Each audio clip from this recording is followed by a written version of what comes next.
Selama ini kok tata kelola pupuk subsidi ribet banget sih. Biar maju itu harus jangan ada yang menghalang-halangi gitu. Tapi pernah terjadi seperti itu? Supaya yang tadinya ribet itu tidak lagi. Ribet. Ya kemarin kan sudah dievaluasi nih. Irama Live Talk 88,5 Irama FM Purworejo, top lagunya pasti infonya. Apa kabarnya pendengar Irama di jam-jam kurang lebih nanti akan menemani Anda semuanya sampai jam 11 ya. Oke, semoga hari ini diberikan kesehatan, kenyamanan, kebahagiaan dan keberkahan oleh Tuhan Yang Maha Esa. Amin ya rabbal alamin. Oke. Masih bersama saya Ayu temani Anda dengan hadirkan hiburan-hiburan melalui lagu-lagu dan juga informasi-informasi. Dan kali ini informasi bersama Dinas Ketahanan Pangan dan Pertanian Kabupaten Purworejo.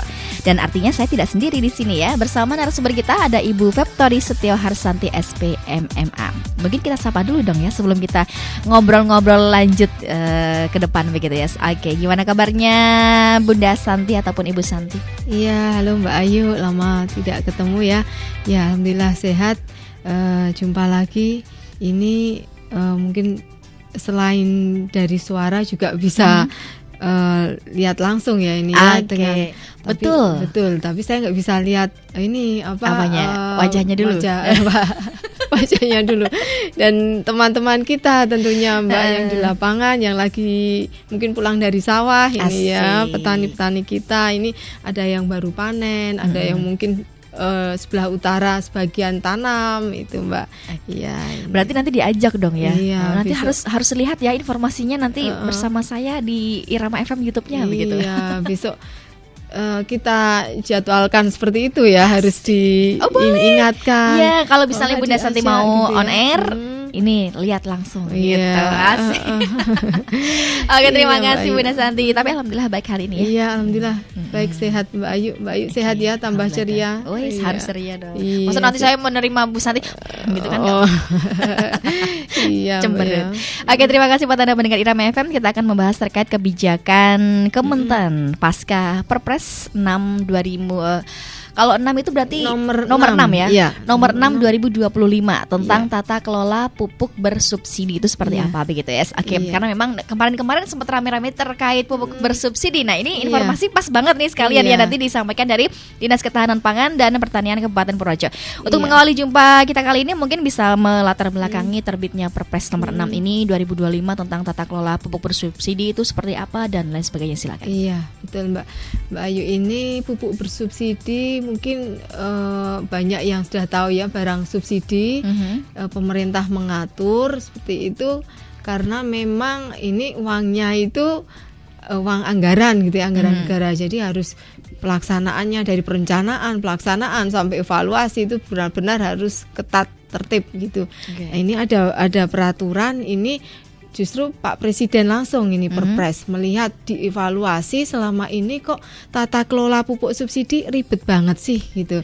Kenapa panjang banget rantainya dari mulai produsen terus sampai lini 2 ya, dari keluar dari kapal seperti itu, gudang gitu, gudang pupuk Indonesia sampai ke petani itu masih ada nanti dari gudang dikirim ke distributor, kemudian ke pengecer, kemudian baru petani. Nah, itu panjang gitu. Nah, ini panjang ini kan membuat lama dan ribet petani ketika mau membutuhkan. Sekarang ada tata kelola melalui Perpres nomor 6 tahun 2025 ini mengatur ya supaya yang tadinya ribet itu tidak lagi.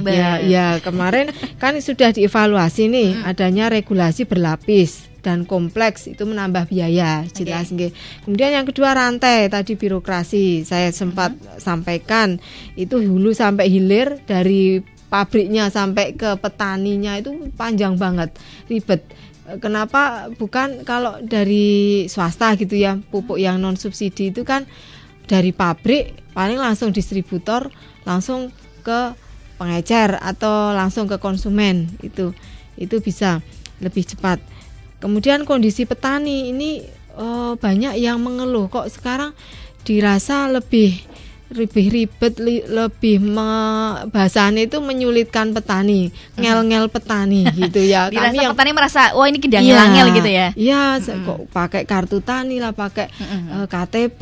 Ini sebenarnya tujuannya kita semua, pemerintah ya dan jajarannya itu bagaimana caranya pupuk ini sampai ke petani memang sesuai penerima manfaatnya, bukan ke maaf yang di situ ada yang mengambil kesempatan gitu, itu jangan sampai. Itu sudah dievaluasi. Lah sudah membuat kartu tani dulu di tahun 2016 ya. Kemudian kemarin ada evaluasi lagi dengan bisa, asal itu semua terdaftar dalam ERDKK, tidak serta-merta semua petani memiliki KTP ya. Harus bisa menebus pupuk subsidi, nggak bisa, harus mendaftar dulu ini. Lah mendaftarnya kan di Balai Penyuluhan Pertanian. Harus ke situ. Ya, harus ke kami, ke Dinas Pertanian. Oh, langsung ke dinas, tidak bisa melalui kecamatan gitu. Bukan. Jadi jalurnya dari petani, karena kami yang mendampingi petani di lapangan. PPL juga wajib merekomendasi layak tidaknya itu juga disaring. Nanti ada kriteria-kriteria, ini Mbak harus ikut kelompok tani seperti itu. Jadi tidak seperti petani yang selama ini pikirkan. Jadi semua bisa nebus gitu, tidak bisa. Jadi tadi saya tambahin lagi, jadi kondisi petani yang ingin simple ini. Jadi Pak Presiden kita itu kan dengan swasembada pangan dan pertanian sangat memperhatikan ya. Jadi hal-hal detail sedikit pun langsung diberi peraturan yang memudahkan ya. Yang simple seperti itu. Jadi terbitlah Perpres nomor 6 tahun 2025 ini. Tapi sekarang sebenarnya masih berlaku nggak sih kartu taninya? Masih berlaku. Cuma ini tata kelolanya ini masih memang Perpres ini gambaran, belum langsung dilaksanakan di tahun 2025.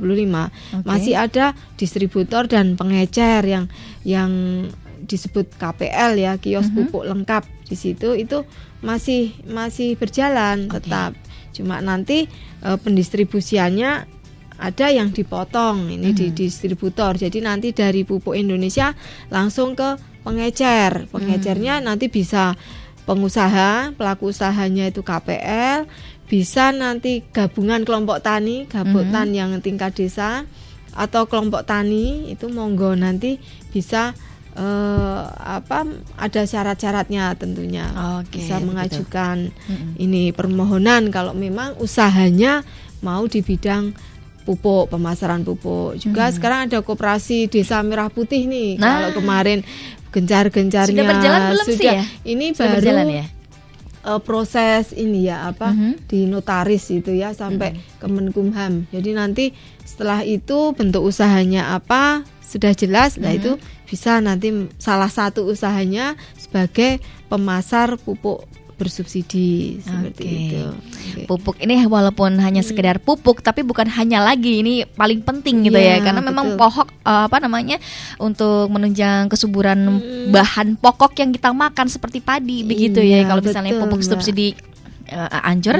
Betul, karena riskan ini ya. Iya, betul. Selama ini memang petani masih menganggap pupuk itu satu-satunya yang mendukung produksi gitu.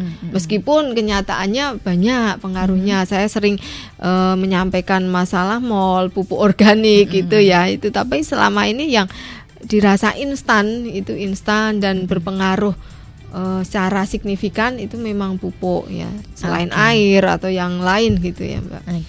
Berarti kalau misalnya kita mau membuat kartu tani bisa ya? Bisa nanti ngajukan, nanti yang penting bukan PNS, TNI, Polri nggak boleh. Gitu, nggak boleh. Kalau mantan Polri, TNI? Boleh. Pensiunan boleh. Pensiunan boleh. Ya petani langsung juga bisa malah dianjurkan petani atau pelaku usaha di pertanian itu monggo, wira swasta itu boleh, perangkat desa itu ngajukan. Tetapi selama ini masih dibatasi 2 hektar maksimal lahannya Mbak. Begitu. Ada aturan berapa punya lahannya begitu? Tidak semua, misal lahan 3 hektar, wah ini mesti sudah gede nih usahanya, banyak. Lah ini tingkatnya pengusaha ini, bukan pelaku usaha atau pelaku utama pertanian atau petani nih sudah tingkat pengusaha ini sudah punya modal sendiri, berarti sudah tidak layak diberi subsidi seperti itu. Baik. Belinya pupuk non subsidi. Saya mau bikin nih misalnya, tapi saya belum punya lahan, nggak boleh ya? Nanti bisa pekarangan Mbak Ayu. Nanti dihitung pekarangannya berapa, 200 meter persegi bisa. Misalnya buat pupuk tanaman tuh di Iya, rumah gitu. Bisa. Nanti sebagai pendampingnya pupuk organiknya ya. Begitu. Kalau iya. Oke, siap. Bang Riyadi mau bikin tanaman hias. Bisa loh subsidi loh ya. Iya. Oke, baik. Tadi kan sudah disinggung terkait Perpres nomor 6 2025. Nah, isinya mungkin bisa dijelaskan isinya seperti isinya apa? Ini runtutnya itu ya. Ini ada bab 1, ini nanti ada pengertian definisi ya. Nanti bisa kita download ini ya. Ini saya sampaikan secara runtut. Kemudian ada bab 2 itu tujuan dan sasarannya, tata kelola pupuk. Nah, ini petani kita bisa ini baca-baca sendiri ya, mendownload bisa. Kemudian bab 3 penetapan pupuk bersubsidi. Jadi mekanismenya penetapan dan jenis pupuk bersubsidi sekarang itu apa saja, karena memang berbeda dengan sebelumnya, peraturan sebelumnya. Tetapi belum berjalan di tahun ini ya, belum berlaku. Kemudian pengadaan dan penyalurannya ini juga diatur di bab 4, kemudian bab 5 ada penagihan dan pembayarannya, itu mekanismenya bagaimana. Ini nanti kalau pengen ada yang usaha di pemasaran pupuknya bisa. Kemudian bab 6 ada sistem informasi pupuk bersubsidi. Kemudian di bab 7 ada mekanisme pengawasan dan evaluasi pupuk bersubsidi. Kemudian bab 8 ketentuan peralihan. Ini masa peralihan pasca terbitnya Perpres itu kapan? Itu nanti ada. Kemudian ada ketentuan penutup. Yaitu nanti bisa lebih lanjut kalau pengen tahu ini ya sedalam-dalamnya bisa kita baca dari Perpres nomor 6 ini. Tadi nomor poin 4 itu ada mekanisme pengadaan, penyaluran, terus kemudian peruntukan titik, itu maksudnya gimana? Kita tengkulak atau kita bisnis? Ini sudah diatur ya Mbak. Jadi pengadaan, penyaluran, peruntukan dan titik serah itu nanti di Perpres ini titik serahnya itu langsung ke petani. Jadi tadinya seperti ini, kalau yang sekarang berjalan sampai sekarang itu masih berjalan itu dari pabrik ke Pupuk Indonesia, terus distributor ya yang berwenang mendistribusi, menampung langsung ya ke distributor yang pertama, nggak melewati yang kedua, ketiga itu enggak ya? Distributornya satu rantai aja. Kemudian ke pengecer. Lah ini pengecernya itu bisa lebih dari satu dari distributor itu. Pengecer itu nanti bentuknya dia di kios-kios. Jadi kios pengecer lengkap. Ya. Nah, dari KPL ini petani membeli, datang ke kios.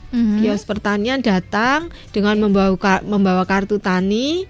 Ya, kalau yang belum mendaftarkan kartu tani bisa dengan KTP. Tetapi asal di RDKK, rencana definitif kebutuhan kelompok itu ada.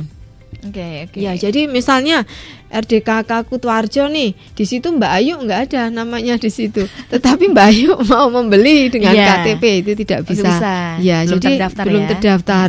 Jadi kelompok tani misalnya subur desa mana misalnya Pringgowijayan, Kutoarjo, itulah nanti ada di situ siapa namanya. Sudah ada. Jadi mereka daftar dulu di BPP, Balai Penyuluhan Pertanian setempat, tiap kecamatan ada. Nanti menyampaikan SPPT lahan itu Mbak, yang kitir pajak itu. Kemudian KTP itu di fotokopinya distorkan ke PPL, ke penyuluh di BPP untuk didaftarkan. Jadi nanti dihitung nih dari SPPT itu luas lahan berapa, katakan total 500 gitu ya, karena kecil-kecil mungkin, atau 1000 lah, 1000 meter persegi. Lah nanti dapatnya pupuk berapa, nanti dihitung Mbak. Kita punya dosis anjuran kebutuhannya sekian gitu. Oke. Gitu Tapi nanti. tadi yang ketika kita membeli ke kios tersebut dengan membawa KTP dan kartu tani itu, kita melampirkan SPT dan lain-lain tidak? Iya. Oh, sekaligus di toko itu? Kalau di toko sudah sudah okay. berupa kartu tani. Kartu tani, jadi kuncinya ada 2 untuk nebus itu, 1 kartu tani, 1 dengan KTP. Bagi yang sudah memiliki kartu tani, menebus dengan kartu tani. Okay. Jika belum punya, tetapi ingin memiliki jatah pupuk subsidi, berarti menggunakan KTP. Asal sudah terdaftar. Okay. Ini mungkin masih banyak petani kita ini yang belum paham. Lah ini mudah-mudahan mendengarkan di sini. Ya. Dari TikTok juga mendengarkan. Oh ya, jadi kita live. Oh ya, sip. Nah ini nanti semoga petani kita juga ini ya punya akses ke TikTok, ke ini ya Mbak, apa aja ini TikTok, terus ada Facebook enggak ya? Kita Instagram paling Instagram, YouTube yes. ya. Ya media sosial banyak, jadi kita bisa tidak hanya face to face ketemu ini.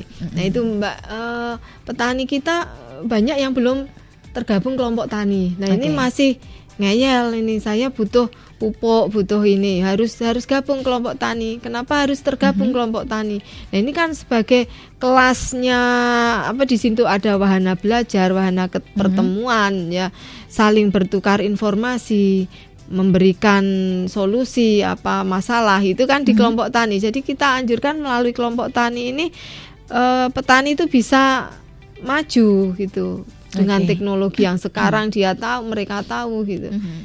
Oke. Tapi kalau misalnya dari Perpres sendiri ada nggak bedanya dengan Perpres yang sekarang sama yang sebelumnya begitu? Nah ini yang membedakan ini ya, mengapa kita pemerintah itu menerbitkan Perpres nomor 6, karena yang sebelumnya itu kan perlu direvisi gitu. Sebelumnya ada sebelumnya itu bukan Perpres tapi Permentan nomor 10 tahun 2022.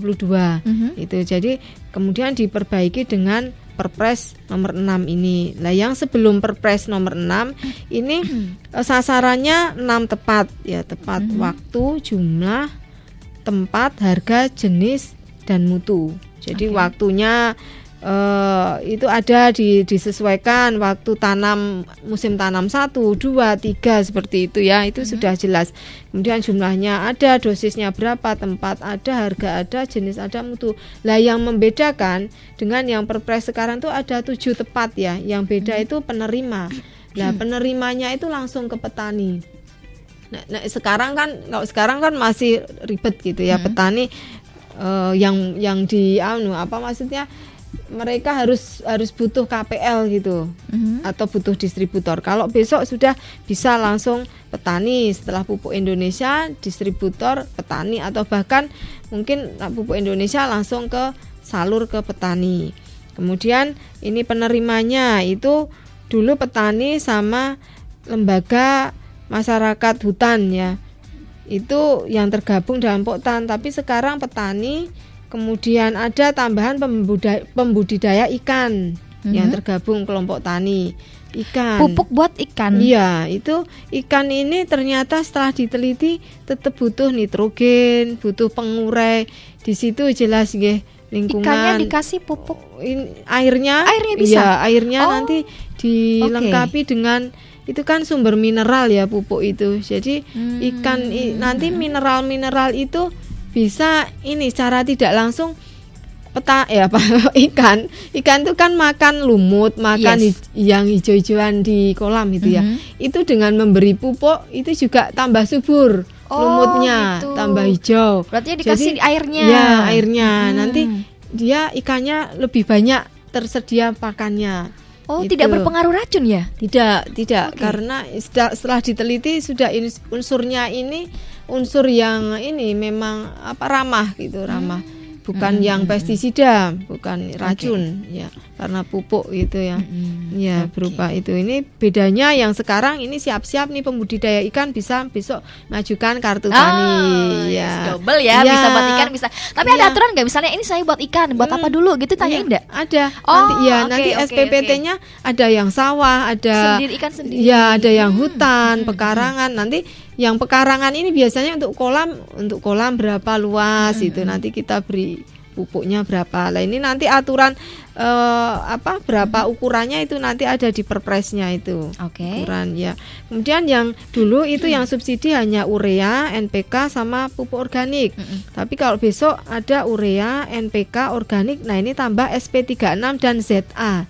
Yang dulu-dulu sempat ini disubsidi SP36 dan ZA. Kemudian mulai tahun 22 itu sudah tidak munculkan karena keterbatasan anggaran kemudian dan bahan baku. Kemudian ini sekarang dimunculkan lagi karena memang petani butuh itu. Setelah dihitung-hitung hanya pakai urea dan NPK itu masih kurang. Kemudian butuh fosfat dari SP36. Kemudian ZA untuk komoditas tertentu. Kemudian ada apa ini yang penting ya? Ini sektornya ini. Kalau yang dulu kan hanya tanaman pangan, hortikultura dan perkebunan. Nah, yang sekarang tentunya ada hortikultura, pangan, perkebunan dan perikanan budidaya. Ya, itu tadi ya, perikanan tambah sekarang mulai nanti sekarang ada Permentan yang mengatur Perpres. Cuma sudah berlaku tetapi belum semuanya berlaku total 100%, masih menyesuaikan kondisi. Begitu. Kondisi lapangan maupun kondisi anggaran ini tentunya. Iya, baik. betul. Tadi sudah sempat disinggung juga malah terkait bagaimana penyaluran ataupun penyederhanaan pupuk bersubsidi begitu. Tapi sebenarnya memang langsung ke toko ya, nggak lewat dinas gitu, ngambilnya nggak ke dinas begitu ya. Mungkin bisa jelaskan kembali bagaimana atur aluran penyederhanaannya begitu. Kenapa kok lewat kios aja, kok nggak lewat dinas gitu misalnya? Ini kita dinas itu hanya berwenang untuk di hulunya awal dalam penyediaan data saja. Jadi karena kami punya kelompok tani dan petani, kita yang mengarahkan mereka untuk masuk ke input ke sistem. Nah, itu kita dampingi itu. Tetapi ranahnya, barangnya, pupuknya itu sudah di Kementerian Perdagangan ke bawah Dinas Perdagangan yang mengatur. Nah, peraturan Perpres ini nanti meliputi ada yang ini, ini kerjanya Kementerian Perdagangan nih, ini ada Kementerian Pertanian nih, ini Kementerian Kelautan nih. Itu nanti ada peraturannya, jalurnya sendiri-sendiri. Nah, di sini kelihatan dari sisi perdagangannya, ini distribusi perdagangan ada di-cut, ini dipotong di jalur distributornya tidak ada ini. Jadi kalau sekarang ya, tadi saya sudah sampaikan dari pupuk Indonesia, dari pabrik ke pupuk Indonesia, kemudian ke distributor, ke pengecer, pengecernya berupa KPL aja, pengusaha, baru petani yang datang gitu. Kalau sekarang itu yang nantinya itu dari pabrik ke pupuk Indonesia, kemudian ke distributor karena yang punya wilayah-wilayah, bukan distributor, dari pupuk Indonesia nanti langsung ke kelompok tani, ke Gapoktan. Saya ngirim ke umpama Purworejo nih, ke desa Keseneng, kelurahan Keseneng, ke desa mana gitu. Nah, itu nanti akan dibagi. Nah, itu kenapa ada perbedaan titik serah, titik bagi langsung ke kelompok tani. Nah, dari kelompok tani kan tinggal langsung ke perorangan. Ya. Jadi lebih simpel ya. Jangan pengecer tidak sekarang KPL ini, maaf kalau yang sudah ditunjuk dan nek ora aku yo ora iso toh gitu. Nah, ini kan harus kita ubah seperti itu. Petani harus punya power sekarang di sini. Biar maju itu harus, jangan ada yang menghalang-halangi gitu. Tapi pernah terjadi seperti itu? Ya tetap ada, makanya ada pengawasan ini yang berupa subsidi ini, pengawasan harus ketat ya. Siap. Ya. Baik, terima kasih. Ini dari Samarinda, tapi orang Kaligesing dari Samarinda menyimak katanya gitu. Sebenarnya banyak sekali di sini yang tadi sudah menyimak gitu, tapi belum bisa disebutkan satu persatu. Saya thanks buat Anda semuanya dari TikToknya Irama FM Purworejo yang sudah menyimak informasi dari Dinas Ketahanan Pangan dan Kabupaten Purworejo terkait pupuk di sini bersubsidi ya. Oke. Kemudian bagaimana nih untuk melaksanakan Perpres nomor 6 tahun 2025? Apakah ada peraturannya juga pelaksanaannya begitu? Jadi tadi dari Perpres kan mengerucut ke tadi sektornya itu. Ya. Okay. Nah itu nanti ke Permentan. Jadi kalau kami Dinas Pertanian cantolannya atau payung hukumnya itu Permentannya itu. Jadi Permentan nomor 15 tahun 2025 ini yang mengatur semua pelaksanaan dari Perpres nomor 6 tahun 2025 tentang tata kelola pupuk bersubsidi. Nah ini ada Mbak Permentan ini nanti di dalamnya banyak, mungkin bisa saya sebutkan sekaligus apa saja yang itu. Ini menjelaskan bahwa pupuk bersubsidi terdiri atas pupuk bersubsidi sektor pertanian dan perikanan. Nah ini yang jelas, tadinya kan yang kemarin-kemarin hanya pertanian aja. Sekarang ada perikanan. Itu yang terbaru berarti ya? Ya, ini yang terbaru. Jadi ini yang membuat beda itu. Kemudian yang kedua, penetapan pupuk bersubsidi berbasis volume. Ya ini sudah berjalan sih volume itu kan dasarnya dari luasnya berapa, dosisnya pakai berapa, ketemu sekian gitu.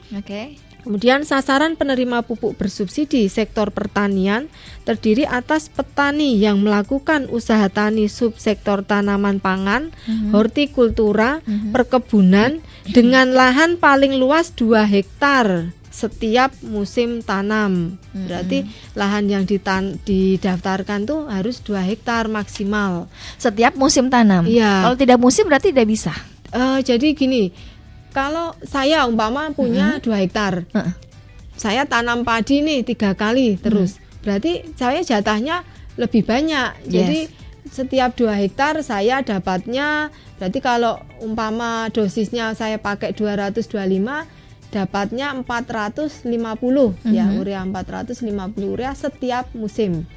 Karena saya pakai 3 kali musim tanam, musim tanam 1, 2, 3 saya tanami padi terus, saya dapatnya 450 kali 3. Bisa itu. Ya, tapi kalau umpama tetangga saya punya 2 hektar juga, tetapi beliaunya itu 2 kali tanam padi saja, setelahnya dikosongkan atau berok, berarti dapatnya hanya 450 kali 2. Sesuai itu ya. Kalau dia nggak nanam berarti enggak dong gitu. Nggak bisa diambil berarti nggak bisa, Dan itu tidak boleh serta-merta saya biar dapat banyak, saya tak 3 kali nulisnya biar dapat jatah banyak. Habis itu sisanya dijual misalnya. Sisanya nggak tahu nih, bagi-bagi ke yang lain yang belum punya kartu tani. Bisa, itu tetap ada itu di boleh. Ya nggak boleh, hasilnya nggak boleh, tetapi tetap ada yang melakukan. Ya melakukan. Makanya ini termasuk kami ini harus mendampingi ke lapangan, ke tingkat petaninya. Jadi misal desa A itu namanya air aja susah, kenapa di situ ditulis 3 kali, kan nggak mungkin. Betul. Nggak mungkin kita ke ranah ininya ya, memberikan kebijakannya juga dasarnya ada itu. Lah ini berarti ini nggak mungkin Pak jenengan tanam 3 kali, mesti 2 kali itu. Ya sudah, berarti kita merekomendasi. Nah ini harus jeli nih penyuluh kita ya. Berarti memang harus ada pengawasan dong di situ. Harus ada pengawasan. Jadi kalau kita itu tugasnya di tingkat awal saat input dan di pelaksanaannya juga, bener nggak ini ditanam, bener nggak ini dipupuk di tanaman daerah situ. Kalau ternyata di situ kok nggak ada tanaman padi, wah ini besok lagi dievaluasi. Harus hanya evaluasi saja, tidak ada sanksi? Sanksi memang nggak ada belum Mbak. Ya, jadi memang kalau ini kan petani kita merasa mencukupi kebutuhan karena masyarakat tingkat bawah ya, maaf, ini menengah bawah harus kita masih layani, pelayanannya ada di situ. Cuma di ininya ya kita harus tegas di berikutnya. Baik. Tanaman apa saja biasanya itu yang ada aturannya nggak? Ini tanaman apa? Ada aturannya juga? Iya, ada. Tanaman pangan itu hanya padi, jagung, kedelai, ubi kayu. Kalau Mbak Ayu kok tanam Tanaman pangan hias loh. kacang, ya di situ tanaman hias masuk hortikultura ya. Itu ada ternyata tapi ya? tidak ada. Hortikulturanya hanya cabai, bawang merah dan bawang putih Mbak Ayu. Ya. Jadi kalau Mbak Ayu nanam cabai di pekarangan masih bisa. Tapi kalau ada tomatnya meskipun butuh 1 sendok. Tapi enggak lah itu, kalau itu kan leluasa ya, penyesuaian aja di lahan. Iya. Kalau yang tingkatnya luas, misalnya menggunakan sawah sampai 1 hektar itu kelihatan ya, ini kok ada tomat 1 hektar, itu sudah tidak bisa. Pepaya juga itu mending pakai yang non subsidi. Ya, kemudian ini ya ada usaha tani perkebunan. Ini dari dulu sama, tebu rakyat, kakao dan kopi. Sekarang pun di Perpres di Permentan nomor 15 sama juga tebu rakyat. Yang membedakan ini Mbak ikan itu sama yang LMDH, Lembaga Masyarakat Desa Hutan, tadinya itu kan hutan pinus, terus apa yang masuk hutan ya kayu-kayuan itu ya albasia, itu kan tidak boleh menggunakan pupuk subsidi, tetapi sekarang bisa. Why? Bisa karena itu memang butuh dipupuk gitu dan mendukung sektor kehutanan gitu. Tapi jadi lahannya lebih banyak daripada pertanian. Lebih banyak, dan di bawahnya kadang ditanami kopi, ada tanaman cengkeh, tanaman lain, kadang jagung juga itu di lahan hutan. Itu jadi bisa difungsi mupuk yang tanaman-tanaman itu, terus nanti bisa sekalian mupuk yang tanaman hutannya. Tapi kalau cengkeh ini kan tidak masuk subsidi ya. Jadi tanaman kopi, tebu sama kakao, coklat yang disubsidi bisa didaftar. Kemudian tentunya yang perikanan ini, pembudidaya ikan ini ya, yang kemarin belum, sekarang ada. Kemudian jenis pupuknya itu sama ya, urea, NPK dan NPK khusus, kemudian pupuk organik. Ya, kemudian untuk perikanan besoknya itu bisa mengusulkan urea, SP36 dan pupuk organik. Ya, kalau NPK kan tidak berfungsi langsung di perikanan. Jadi yang butuh di ikan tuh urea, karena urea tuh nitrogen, dia butuh untuk menyuplai fungsi nitrogen di kolam, kemudian untuk lumut-lumutnya, ganggang-ganggang di dalam kolam itu, Mbak. Jadi itu bisa mendukung. SP36 juga fosfor kan, juga makhluk hidup butuh fosfor. Kemudian organik tentu ini pasti pokok itu. Organik. Wah, ini milenial mana ini? Mumpung ada pupuk subsidi nih buat ikan-ikan budidaya ikan dong. Betul.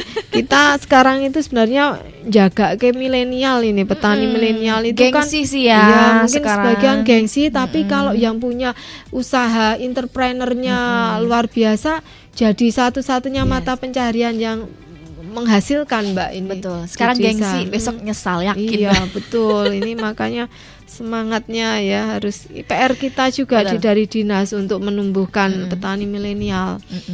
Bukan petani sebenarnya harusnya ya, namanya itu mbok pengusaha diganti ya, bisnis milenial. Biar lebih gengsinya tuh ada pengusaha gue. Betul, gitu. Pengusaha agribisnis gitu. Betul ya, hilangkan kalimat petani itu ya. Terkesan kalau misalnya kalimat petani terkesan itu rendah sekali gitu. Betul. Orang yang miskin nggak punya apa-apa gitu. Iya, image-nya pakai caping, pakai ini bajunya lumpur, kotor-kotor gitu ya. ya. Itu kan kalau yang di tingkat pengolahan. Tapi kalau sekarang serba mesin itu canggih, sebenarnya seperti luar negeri, Mbak. Itu petani itu lahannya berpuluh-puluh hektar sudah ngungkuli pengusaha, ya sudah pengusaha itu. Berarti ini PR juga nih, misalnya saya sebagai masyarakat misalnya, diusulkan dong nama petani dihapus aja, tapi pengusaha apa gitu ya. Iya, jadi nomenklaturnya ya, jangan saya petani terkesannya rendah sekali petani gitu ya. Karena memang namanya bertani, jadi orang yang mengusahakan bertani namanya petani gitu ya. Iya, jadi memang ya itu Karena image-nya. Oke, baik, terima kasih Bu Santi dari Dinas Ketahanan Pangan dan Pertanian Kabupaten Purworejo yang semoga menjadikan pencerah buat kita semuanya terkait kebijakan Kementan pasca Perpres nomor 6 2025 tentang tata kelola pupuk bersubsidi, bahwa tadi memang secara kesimpulan mungkin yang berbeda adalah di penambahan di ikannya itu ya, yang tadinya biasanya pertanian sekarang di perikanan juga ada, begitu. Oke. Memberikan kesan, pesan dan juga mungkin poin-poin penting untuk kepada pendengar Irama FM menutup jumpa. Silakan Bu Santi. Terima kasih Mbak Ayu. Ya, ini semoga dalam saya menyampaikan itu banyak yang memahami, yang tadinya tidak paham kemudian yang belum ikut kelompok tani nih minta tolong ya bisa ikut gabung kelompok tani, nanti bisa mengajukan pupuk bersubsidi karena selama ini tidak ikut kelompok tani tetap ada yang melayani karena kasihan datang dengan begitunya gitu, kita layani. Tapi besok lagi tetap kita tegaskan agar mereka juga memperoleh jasa pelayanan kita. Maksudnya penyuluh itu kan kita juga bertugas melayani masyarakat, terutama petani, itu biar tersampaikan ke mereka-mereka yang selama ini belum tersentuh seperti itu. Ya, ini tugas kita bersama, saling bersinergi gitu dari Dinas Pertanian, kelurahan maupun desa, pemerintah desa ya, kita sama-sama menyampaikan informasi ini dan menindaklanjutinya. Ya, terima kasih. Baik, terima kasih Bu Santi. Untuk Anda pendengar Irama FM yang ingin mendengarkan ataupun melihat siaran ulang, bisa nanti bisa lihat di YouTube-nya Irama Radio dan juga bisa dilihat di TikTok-nya, nanti saya upload deh ya, walaupun tidak sebagian tidak semuanya kita upload gitu ya. Oke. Baik. Thank you, terima kasih. Dan kemana-mana masih bersama saya Ayu, temani Anda sampai nanti jam 12 siang saja dengan hadirnya informasi-informasi dan juga lagu-lagu easy listening-nya di Easy Life kembali hadir buat Anda semuanya. Oke. Assalamualaikum warahmatullahi wabarakatuh. Sampai jumpa.